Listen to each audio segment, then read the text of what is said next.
Senator Oshiomhole is demanding the federal government seize the profits of South African companies operating in Nigeria and use the money to compensate Nigerians hit by xenophobic attacks. Let's watch. Following comments by a South African minister to the effect that compensation will not be paid to those Nigerians whose properties were looted, shop burnt, and even life taken, but the government of Nigeria reciprocate by appropriating the profit accruing from South Africa shares in all South African companies in Nigeria, including their banks, IBCT, that the money be seized and used to pay Nigerians. Taking into account that this decision to give Nigerians June 30th as deadline was taken by a mob and respected by the government of South Africa. So we can't allow our people to come, we take taxpayers' money to pay compensation when South Africa investment and profit is being taken away. I urge that the profit be appropriated and use it to settle those who have been brutally destroyed, business burnt, life lost. Thank you. It does not require any further investigation because the facts are self-evident. Thank you very much. A month ago, and this Senate, under your leadership, we took a decision that the issue be investigated by Foreign Affairs. You even suggested, your leadership, that we should send people to South Africa. So it doesn't mean that our decision must coincide with your opinion, with profound respect. Okay, what we do, we tell the committee until the people are killed. Senator Oshiomhole, when one man monopolize madness, there can be no peace. Well, Oshiomhole made these comments on the floor of the Senate during plenary on Tuesday, and the proposal resonated deeply with millions of Nigerians watching from home because it spoke to something raw and real, the feeling that Nigeria's citizens have been humiliated, killed, and their businesses destroyed, while South African companies continue to extract billions in profits from Nigerian consumers every single day. But here is where the story gets interesting. The Senate leadership asked Oshiomhole to withdraw his proposal, but Oshiomhole insisted that his position be reflected in the Senate's records. The Senate instead adopted a motion condemning the attacks and mandated its committees on foreign affairs and diaspora affairs to report back within 2 legislative weeks. Now, 2 weeks is a long time in a crisis when the xenophobic attacks have already happened. The question is, how many more attacks and deaths must happen before Nigeria decides that diplomacy alone is no longer enough? Well, good morning, Dr. Abati, over there in Abuja. How are you this morning? Good morning, Ojineka. Good morning. Very good to have you join us from Abuja. Good morning, Rufai, and of course, good morning, Ayo, in the studio. I mean, it's not the first time we're hearing Oshiomhole speak in such a fiery tone, condemning, and this time around asking that the money that they extract or they take from South African businesses be used to pay for, Nigerians that have lost property over these xenophobic attacks.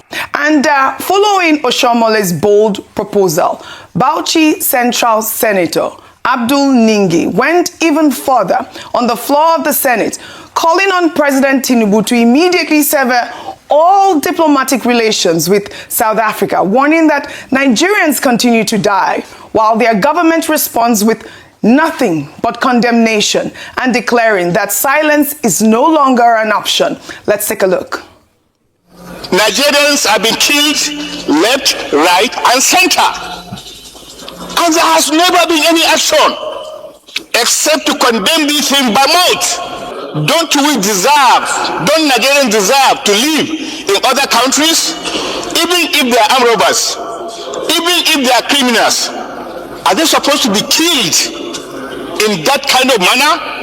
And that's why countries like United States of America is different. And that's why you could see the connection between United States citizens and their country. Here we don't care. It doesn't matter. Yet, the cornerstone of Nigerian foreign policy is Africa. But that has to change. We must show Nigerians in diaspora that we care. We must show that we care, that we have a government that can protect them. Simplicity, Mr. President, talking, lamenting, is not going to take us anywhere. There has to be an action. And actually, let's sever diplomatic relationship with South Africa. Let's sever relationship with South Africa. So if we do that, we are sending a signal. Well, Ningi's demand is blunt. Cut ties with South Africa completely to send a message that words without action are meaningless. But like Oshiomole's proposal, the Senate leadership asked Ningi to step down his motion pending the outcome of the Foreign Affairs Committee investigation, with Deputy Senate President Badari Jibrin urging restraint, saying Nigeria leads. Now, over to you, Dr. Abati. Now, the Deputy Senate President is saying Nigeria leads Africa and that we need to lead by example, by getting our facts first. But Nigerians are asking, after years of attacks, evacuations, and condemnations, what facts are still missing? Well, the position of Senator Abdul Ningi and also Senator Oshiomhole is understandable, considering the fact that many Nigerians have reached the conclusion that the response by the minister in the presidency of South Africa was provocative, was insensitive, and did not show good faith.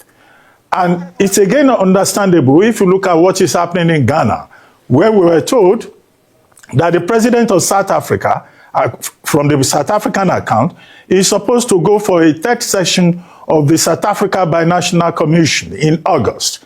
And now the Ghanaian authorities have said, well, it shouldn't bother to come at this time. But it is to be noted that the Ghanaians are not saying they will sever diplomatic relations with South Africa. They're saying that they are two friendly countries and that they will find ways to sort out the situation. And I think that that is where, the leadership of the National Assembly of Nigeria, the Senate of the Federal Republic, is coming from. Now, apart from that background, we should note that Nigeria and South Africa have had a very long relationship. We even have a South Africa-Nigeria Binational Commission. We trade with each other. We collaborate not just in trade, but also in security and other areas. I don't think that the baby should be thrown away with the bathwater just because of a momentary glitch that has occurred. Second, we should not resort to self-help. There's something that is called due process, even in international relations. One option that is available to the Nigerian government is to summon the South African High Commissioner to Nigeria and demand explanations within diplomatic channels. The second is what we suggested yesterday, that where a proper dispute has been established, the Nigerian government can approach the International Court of Justice and put its grievances on the table. The third point, I go back to what Senator Oshiomhole was saying. He was saying, profits from South African companies operating in Nigeria should be seized and used to pay compensation. Well, that would be self-help, because you could run into legal issues. You could complicate the situation further. There are about 120 South African companies operating in Nigeria. Those companies are legal entities, and it's not just South Africans working in those companies. Those companies are registered under the law in Nigeria. Nigerians are working there. Nigerians are also major shareholders in many of those companies. Take, for example, MTN. Carl Toriola, the chief of MTN Nigeria, was on Global Business Update. And he was saying that, look, this is a Nigerian company. The same goes for MultiChoice Nigeria. The same goes for Protea, that is managed by Marriott, and so many other companies like that. So if we take the approach of saying, we will just seize their profits, we may be creating further complications. I do not think that diplomacy will fail ultimately. The Nigerian authorities should still continue to explore the option of diplomacy, and we should look forward to a day when there will be improvement in the relations. But we all have every reason to be aggrieved, having been provoked by the insensitivity of that minister in the presidency of South Africa, which we may assume is the official response of the South African government, which falls short on all fronts. I absolutely agree with you, Dr. Abati. Well, meanwhile, the diplomatic fallout is spreading across the continent. Ghana has postponed a planned state visit by South African President Cyril Ramaphosa, saying the current climate of xenophobic violence made it the wrong time, as a viral video of a South African mayor interrogating a Bangladeshi store owner about his business funding has gone viral. Let's take a look. Where do you get money to buy the stock? Cash and carry. Cash and carry? Yeah. So which cash and carry? The Springs. In Springs? Yeah. So they create an account for you? They open an account? Yeah. How do you buy there? No, that's... Are you an Asylum seeker? You arrive here without money and everything else? No, that's time buying the cash. Huh? Cash. Buying. You buy cash? Yeah. Where do you get the cash? Bangladesh. Bangladesh. Yeah. You came with money cash there from Bangladesh? The Bangladesh for... You brought it from... brother, he has a brother I have his friend. Yeah. I take here then I pay in Bangladesh. The money. Oh, you pay back in Bangladesh. So the brothers from Bangladesh, they give you the money? I still don't get to understand how these guys, they get money to buy so much stock. I mean, look at that, Rufai. All this adds, another alarming dimension to the xenophobic crisis. Meanwhile, a viral video from Mozambique is generating fierce reactions online, showing 2 South African women tourists being confronted and chased from a beach bar by local Mozambicans, shouting, "Go back to your country." In the video, which quickly turns into a screaming match, the women are questioned why they came to Mozambique in the first place. Let's take a look. Why are you coming here in Mozambique? Why were you there? Where? I'm here in the country. Here to decide, we're here to visit. To visit? Unlike you. We're not here Where? to go to... Where? We're here to visit. Where's the beautiful country? That's why you like it. Why you coming? We pay. So why you chase us then? Why you chase us?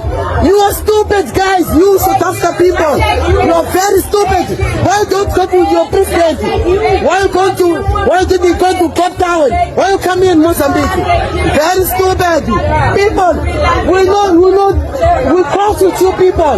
We're not help with you guys. We're not help with you guys. We're very close with South African people. I tell you guys. All right, over to you. We're seeing the repercussions of the xenophobic attacks.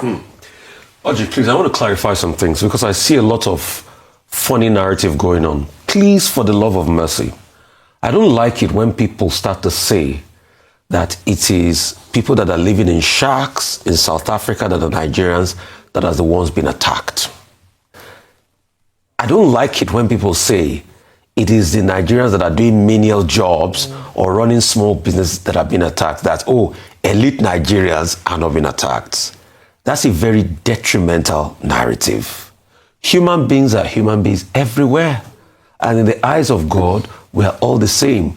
Be it the man that works high up there in the corporate ladder or the guy that runs a small spaza shop.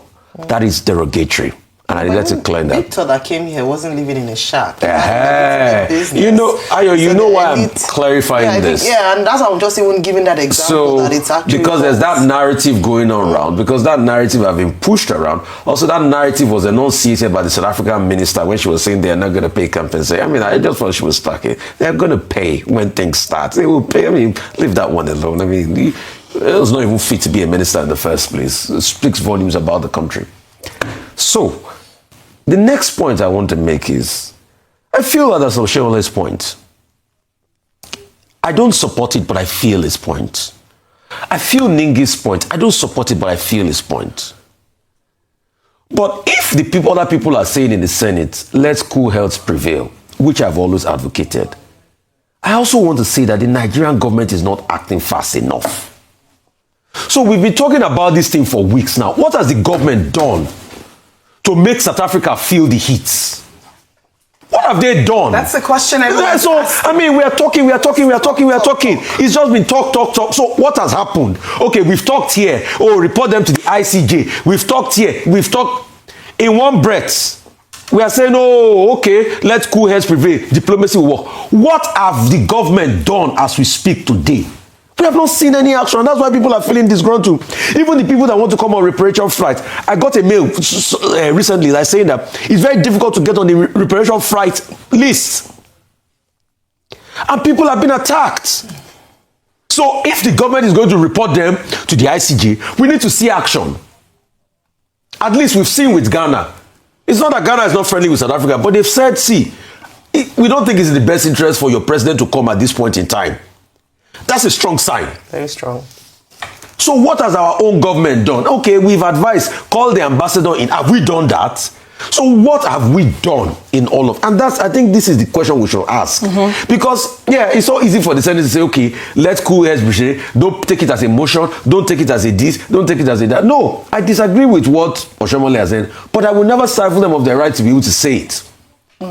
And why they are saying all of this is because the government has not done anything. So what has the government done in all of this now? Is it just to repatriate people? Yeah. I think 2 weeks is way too long. Yes, now. It takes a few days. We've seen this happen since. It happened in 2019. I'm with, people that say hit them hard. They should just, really, I think they need to be taught a very good lesson. This is completely wrong.